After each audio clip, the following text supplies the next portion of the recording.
दोस्तों, भारत के कुछ गांवों में एक ऐसी चीज के बारे में कहा जाता है जो इंसान का रूप लेकर उसके घर में घुस जाती है और उसे कहते हैं छलावा। कहते हैं ये पहले तुम्हारी आवाज़ बनता है, फिर तुम्हारा चेहरा और आखिर में तुम्हारी जिंदगी। आज की ये कहानी मध्य प्रदेश के एक छोटे से शहर की है, जहाँ एक लड़के के साथ कुछ ऐसा हुआ जिसे सुनकर आप रात में अकेले सो नहीं पाओगे। हमारी इस कहानी का मेन कैरेक्टर है राहुल। राहुल की उम्र 24 साल है, जो अपने परिवार के साथ रहता था। सब कुछ बिल्कुल नॉर्मल था, लेकिन एक रात कुछ ऐसा हुआ जिसने राहुल की पूरी ज़िंदगी ख़त्म कर दी। एक दिन राहुल अपने रूम में सो रहा था और अचानक रात के ठीक 3 बजे राहुल के फ़ोन पर एक अननोन नंबर से कॉल आता है। राहुल सोचता है इतनी रात में किसने फ़ोन किया। उसने घड़ी को देखा तो उसमें रात के 3 बज रहे थे। इसमें राहुल ने ज़्यादा दिमाग नहीं लगाया और डरते डरते कॉल उठाया। हेलो, कौन? मैं राहुल हूँ। ये सुनकर राहुल का खून जम गया। एक बार के लिए राहुल को लगा कि कोई मजाक कर रहा है, लेकिन तभी दरवाजे पर दस्तक हुई। दरवाज़ा खोलो, मैं बाहर खड़ा हूँ। आवाज़ बिल्कुल राहुल जैसी थी।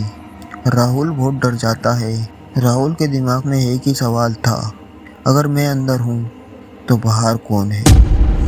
उसकी हार्ट बीट जोर से धड़कने लगती है। अब राहुल को बहुत डर लग रहा था, लेकिन डर के बावजूद उसने दरवाज़ा खोल दिया और बाहर देखा, लेकिन बाहर कोई नहीं था। अब उसने थोड़ी राहत की सांस ली और जैसे ही राहुल वापस मुड़ा, उसके पीछे कोई खड़ा था। कमरे में थोड़ी रोशनी थी, जिसमें राहुल साफ साफ देख सकता था कि वो कौन है। और जैसे ही राहुल कमरे में खड़े उस इंसान को देखता है, तो उसके पैरों तले ज़मीन खिसक जाती है। उस कमरे में कोई और नहीं, बल्कि सेम टू सेम राहुल का ही हम शक्ल था। वही चेहरा, वही शरीर, लेकिन आंखें पूरी काली। और वो अंदर वाला राहुल बोला, इतनी जल्दी भूल गया? मैं ही तो हूँ राहुल। ये सुनकर राहुल की आंखें फटी की फटी रह गई और राहुल चीखना चाहता था, लेकिन राहुल की आवाज़ नहीं निकल रही थी, जैसे उसकी जीभ मुंह में चिपक गई हो।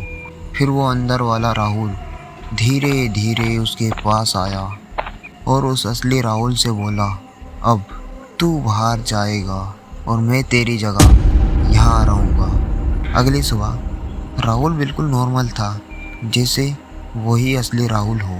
उसके परिवार को कुछ भी अजीब नहीं लगा, लेकिन उसकी माँ ने एक चीज़ नोटिस की।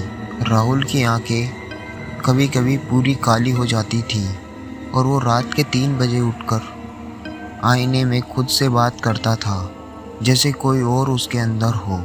तभी राहुल की छोटी बहन को उस राहुल पर शक हो जाता है, क्योंकि उसके भाई ने कभी भी अपनी बहन पर हाथ नहीं उठाया था। लेकिन आज इस राहुल ने अपनी बहन को थप्पड़ मार दी थी। उसी रात उसकी छोटी बहन ने उसे फॉलो किया, ये जानने के लिए कि आखिर राहुल को हुआ क्या है।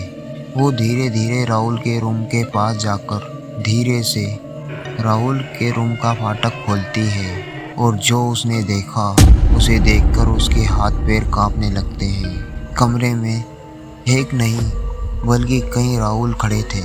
सब एक जैसे थे, लेकिन असली राहुल एक कोने में बैठा रो रहा था और बोल रहा था, मुझे बाहर निकालो।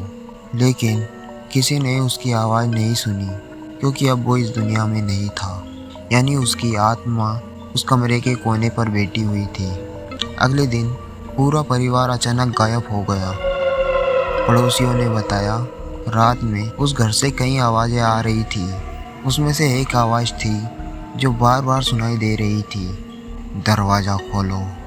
आज भी उस घर के पास से गुजरने वाले लोग कहते हैं, इन्हें कभी कभी अपनी ही आवाज़ सुनाई देती है। अगर कभी तुम्हें अपनी ही आवाज़ बाहर से सुनाई दे तो दरवाज़ा मत खोलना, क्योंकि शायद वो तुम नहीं हो। अगर आपको ऐसी ही सच्ची और डरावनी कहानियाँ पसंद है तो हमारे चैनल को सब्सक्राइब जरूर करें। अगर आप इसका पार्ट 2 देखना चाहते हैं कि आखिर राहुल और उसके पूरे परिवार के साथ क्या हुआ, तो आप कमेंट करके हमें ज़रूर बताएं ताकि हम पार्ट 2 जल्दी से जल्दी लाएं। मिलते हैं एक और नए वीडियो में, तब तक के लिए धन्यवाद।